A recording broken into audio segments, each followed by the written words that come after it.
8 years ago, we bought this 2,800 square foot fixer-upper. We didn't have any idea what we were getting into. The layout of this house wasn't perfect, but we felt like it had good potential. It had been on the market for quite a while, and so we decided to throw in a low offer, and surprisingly, it was accepted. And now, 8 years later, we know exactly why that low offer was accepted. This house needed a lot of TLC. Now, when you walk through our home, it looks like something out of a magazine.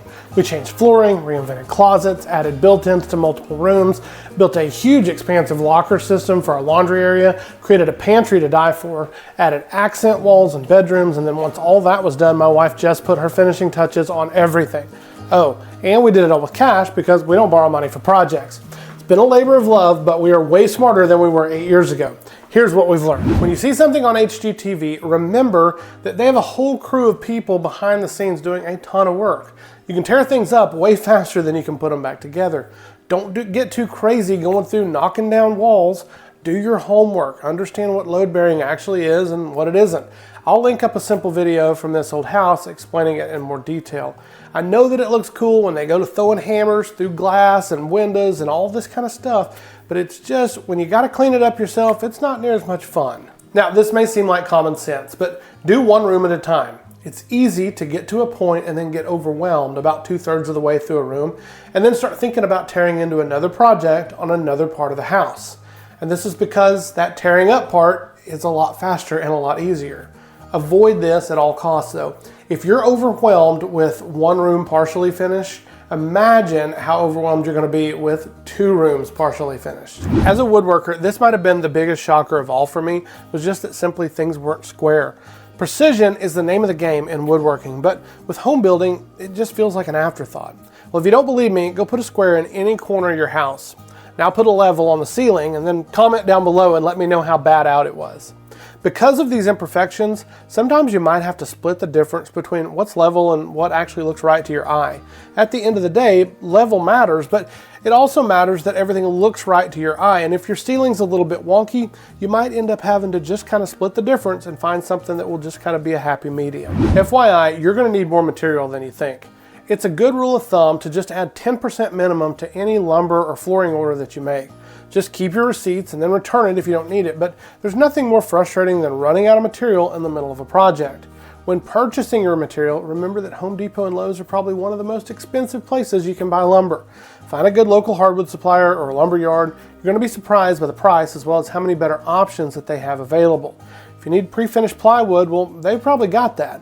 And the pre-finished that I buy is cabinet grade, which means it has more plies than what the box stores have, and it's about 20 bucks a sheet cheaper. And a huge plus is that the employees actually have some knowledge at a lumber yard or a hardwood supplier. Nothing against Dylan that works in hammers in Home Depot, but he probably doesn't know the difference between cabinet grade maple and MDF. I know the word budget is a 4-letter word these days, but trust me, when you're remodeling with cash and no debt, it's imperative.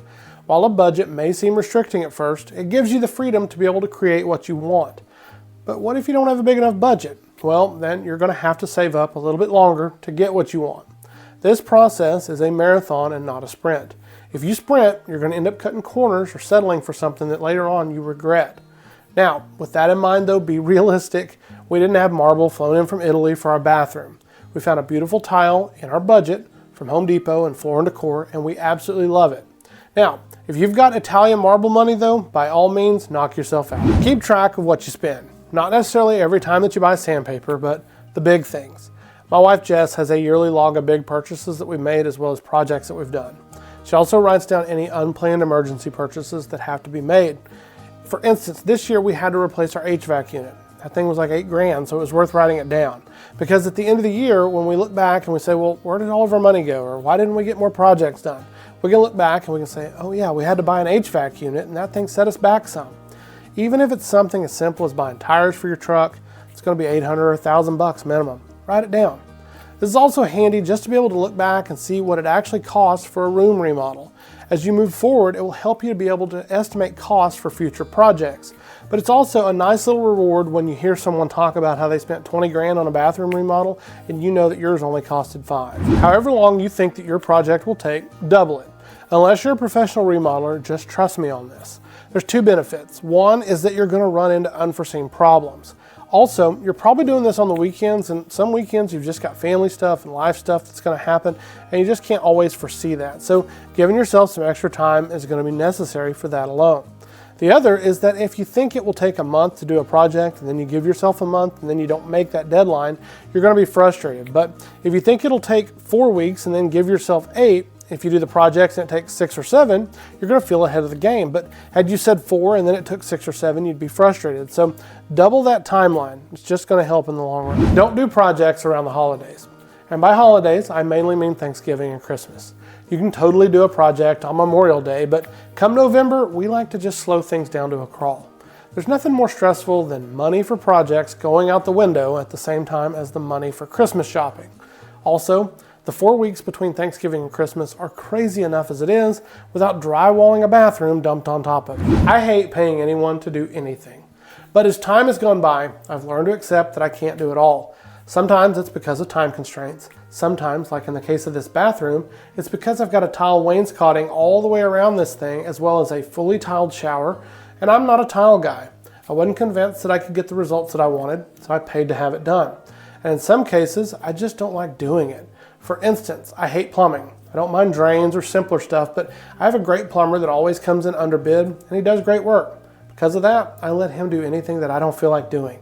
And honestly, there's just something really nice about going to work and then coming home and the shower and the tub have all been plumbed in, and I can move on to drywall or building a vanity or something that I'm just a lot better at. Now, if you'd like to see how we built this vanity or some of the other projects we've done on this whole house, I've got a playlist queued up for you next.